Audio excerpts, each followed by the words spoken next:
Assalamualaikum warahmatullahi wabarakatuh. Saya bernama Rina, kelas 11 MIPA 3, akan menyelesaikan peran saya dengan tugas apakah untuk sistem reproduksi hewan. A. Apa yang dimaksud dengan sistem reproduksi hewan? Pengertian reproduksi hewan menurut definisinya, reproduksi adalah suatu proses biologi yang dilakukan oleh organisme untuk menghasilkan lebih banyak spesies turunannya. P. Peran atau tujuan dari reproduksi hewan adalah untuk memberi kelanjutan keberadaan suatu spesies. A. Adapun teknologi perkembangbiakan pada hewan dapat dilakukan dengan cara cloning, inseminasi buatan, dan hibridisasi. K. Klasifikasi reproduksi pada hewan dibagi menjadi dua, yakni reproduksi aseksual dan reproduksi seksual. Ada dua jenis fertilisasi, yaitu fertilisasi eksternal di luar tubuh dan fertilisasi internal di dalam tubuh. H. Hewan memiliki gamet atau sel reproduktif yang mengalami meiosis dan menghasilkan sel dengan setengah jumlah kromosom, yaitu spermatozoa pada jantan dan ovum pada betina. Kedua sel tersebut dapat menyatu membentuk zigot untuk membentuk individu baru. Wassalamualaikum warahmatullahi wabarakatuh. Assalamualaikum warahmatullahi wabarakatuh. Saya bernama Tiara Revi Cahyanti, kelas 11 MIPA 3, akan menyelesaikan peran saya dengan tugas bagaimanakah untuk sistem reproduksi hewan. Oke, saya memulai. B. Bagaimana anatomi organ reproduksi hewan betina terdiri dari ovarium, oviduk, uterus, cervix, utera, vagina, dan bagaimana eksternal genitalia. A. Adapun organ kelamin primer hewan jantan berupa dua buah testis yang berada di dalam skrotum. Alat kelamin luar berupa penis dan skrotum. G. Garis besar perbedaan dari reproduksi aseksual dan seksual. Produksi aseksual tidak memerlukan pembuahan oleh sel jantan, sementara reproduksi seksual memerlukan gamet jantan yang membuahi gamet betina. A. Adapun penjelasan tentang fertilisasi eksternal dan internal, yaitu fertilisasi secara eksternal di luar tubuh adalah proses pembuahan sel telur betina dan sel telur jantan yang terjadi di luar tubuh betina.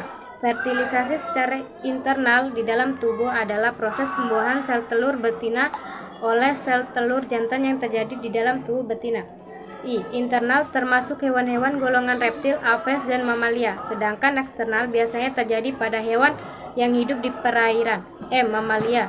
Jantan terdiri atas sepasang testis, jamak testes, ductus epididymidis, ductus deferens, glandulae accessorias, dan penis.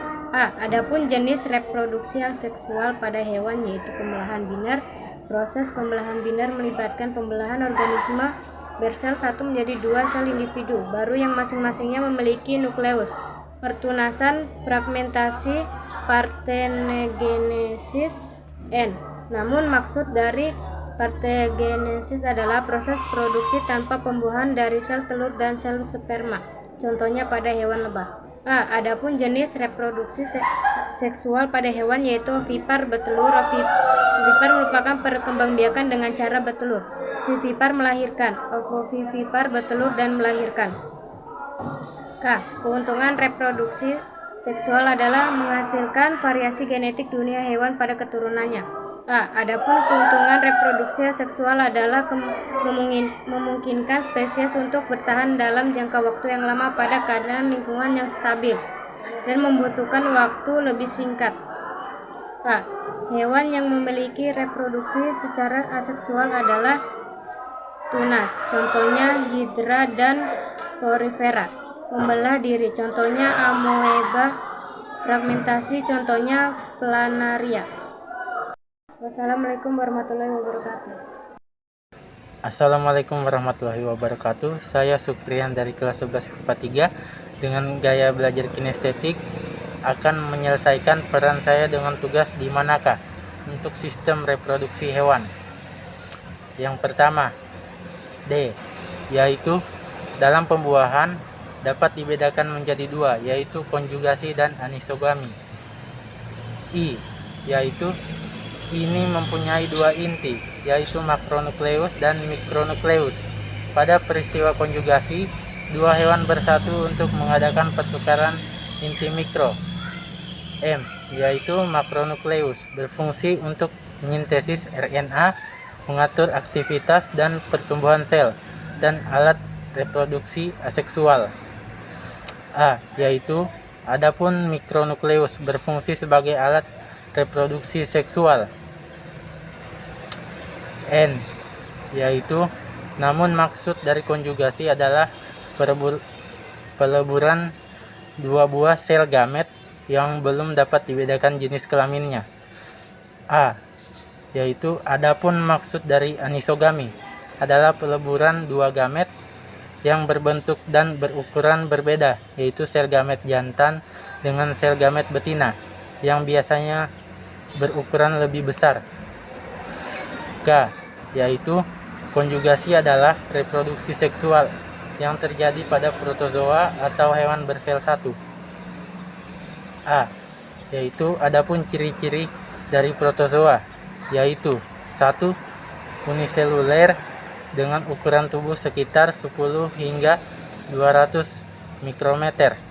2. Tidak memiliki dinding sel. 3. Bersifat heterotrof dan hanya sebagian kecil yang bersifat autotrof. 4. Hidup bebas atau sebagai parasit bagi organisme lain. 5. Reproduksi secara aseksual dengan pembelahan biner dan reproduksi seksual dengan konjugasi. H, yaitu hewan bersel satu atau protozoa, contohnya Paramecium caudatum. Assalamualaikum warahmatullahi wabarakatuh. Saya bernama Alia, kelas 11 MIPA 3, akan menyelesaikan peran saya dengan tugas kapan untuk sistem reproduksi. Saya kan orang baik. Oke, saya mulai. Nah, klasifikasikan secara umum menjadi 3 bagian, yaitu ikan tidak berahang, ikan bertulang rawan, dan ikan bertulang keras. A. Apa kelompok hewan ikan? Kelas Pisces atau ikan adalah hewan yang seluruh anggotanya hidup di air, baik air tawar maupun air laut. P. Pisces memiliki ciri umum yaitu bernapas dengan insang rangka tersusun atas tulang sejati, sebagai tubuh ditutupi oleh sisik dan berlendir. A. Adapun ciri khususnya yaitu jantung terdiri atas 2 rung, yaitu 1 serambi dan 1 bilik, memiliki duret sisi untuk menentukan arah dan posisi barang. N. Namun ikan melakukan reproduksi secara eksternal dalam melakukan jantan dan ikan betina. Setelah apa lagi? Bisa disambung toh? Jantan dan ikan betina akan saling mendekati, lalu ikan betina akan mengeluarkan telur. Kemudian ikan jantan akan mengeluarkan sperma dan telur akan berhancur dalam air yang tersebut dengan oviparous. K. Kelangsungan reproduksi pada ikan dipengaruhi faktor internal dan eksternal. Faktor internal meliputi perkembangan gonad seksualitas ikan, sedangkan faktor eksternal meliputi keberadaan lawan jenis, suhu, daerah pemijahan, keberadaan substrat. A. Alat reproduksi pada ikan betina yaitu ovarium dan lubang orogenital. H. Hormon apa saja berperan dalam sistem reproduksi ikan? Proses fitogenosis pada ikan terlibat beberapa hormon, dan pada ikan ada 2 macam hormon, oleh adenohiposis yang berperan sebagai stimul acting hormon VHS dan luteinizing hormon LH. Sekian dan terima kasih. Assalamualaikum warahmatullahi wabarakatuh. Saya bernama Adinda Menyanti Musrat, kelas 11 MIPA 3 akan menyelesaikan peran saya dengan tugas siapakah untuk sistem reproduksi hewan. Oke, saya memulai. Setiap jenis hewan air berbeda-beda tergantung kondisi lingkungan. Ada yang berlangsung setiap musim dan ada juga yang tergantung pada kondisi tertentu setiap tahunnya. Ikan termasuk contoh dari perkembangbiakan seksual yaitu vivipar maupun ovipar. Jenis ikan melakukan fertilisasi internal. Jenis ikan bersifat hermafrodit. Adapun proses produksi pada ikan jantan dan betina. Pada spesies ini melakukan pembuahan kemudian terbentuk telur di dalam tubuh betina. Setelah sekitar 1-2 bulan untuk akuarium, telur-telur tersebut akan menetas menjadi ikan baru kemudian dilahirkan oleh induknya.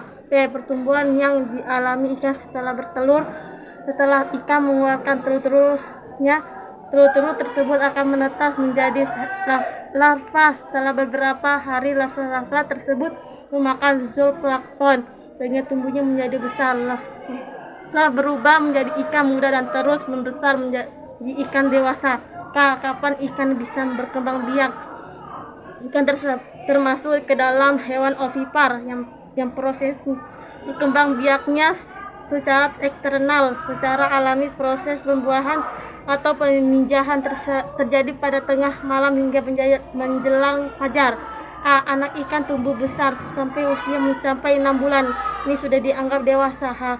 Hermafrodit pada ikan adalah apabila dalam tubuhnya terdapat jaringan ovarium sebagai penentu individu atau betina dan jaringan septis sebagai penentu individu jantan. Terima kasih. Assalamualaikum warahmatullahi wabarakatuh.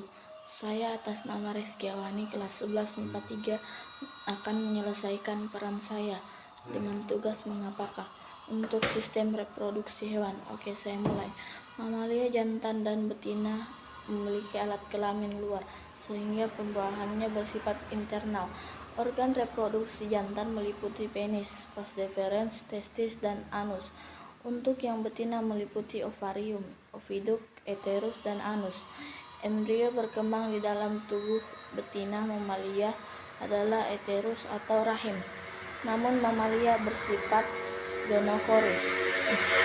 Gonokoris adalah melahirkan dengan alat kelamin jantan atau betina, berbeda dengan hermafrodit. Adapun cara reproduksi hewan mamalia, sebagai besar mamalia berkembang biak dengan cara melahirkan, tetapi ada juga yang bertelur. Pertumbuhan dan perkembangan hewan mamalia menjadi melalui 2 fase, yaitu fase embrionik dan fase embrionik. Fase embrionik. Adapun tahapan fase embrionik yaitu 1 tahap morula, 2 tahap blastula, 3 tahap gastrula, 4 tahap organogenesis. Klarifikasi anatomi yang dimiliki oleh mamalia: 1 sendi rahang, 2 telinga tengah, 3 gigi, 4 oksipital, 5 dimorfisme seksual, 6 sistem biologis, 7 bul, 8 sistem reproduksi.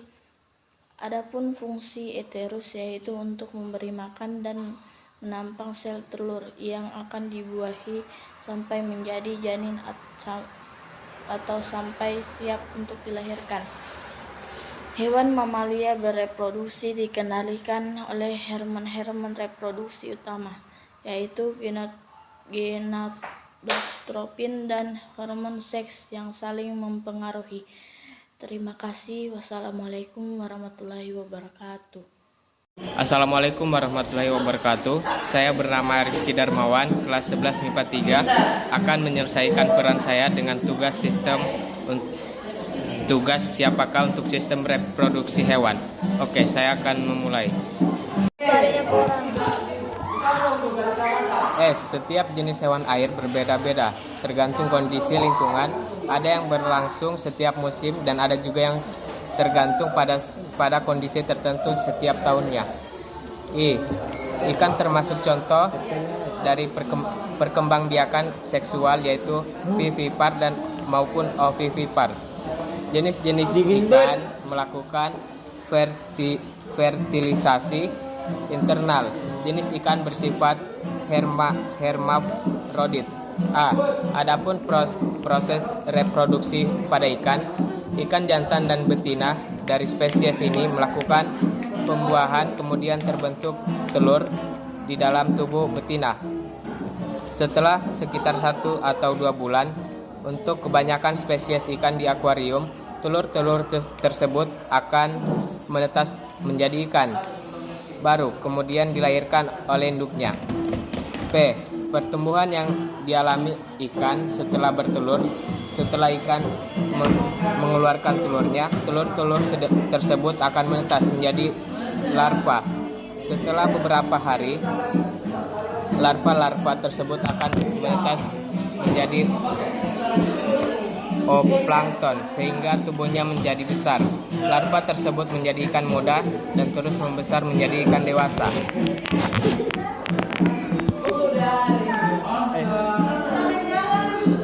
Kapan ikan bisa berkembang biak? Ikan termasuk ke dalam hewan ovipar yang proses perkembangbiakannya secara eksternal. Secara alami, proses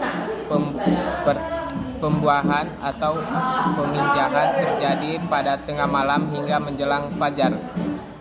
Anak ikan tumbuh besar sampai usianya mencapai 6 bulan.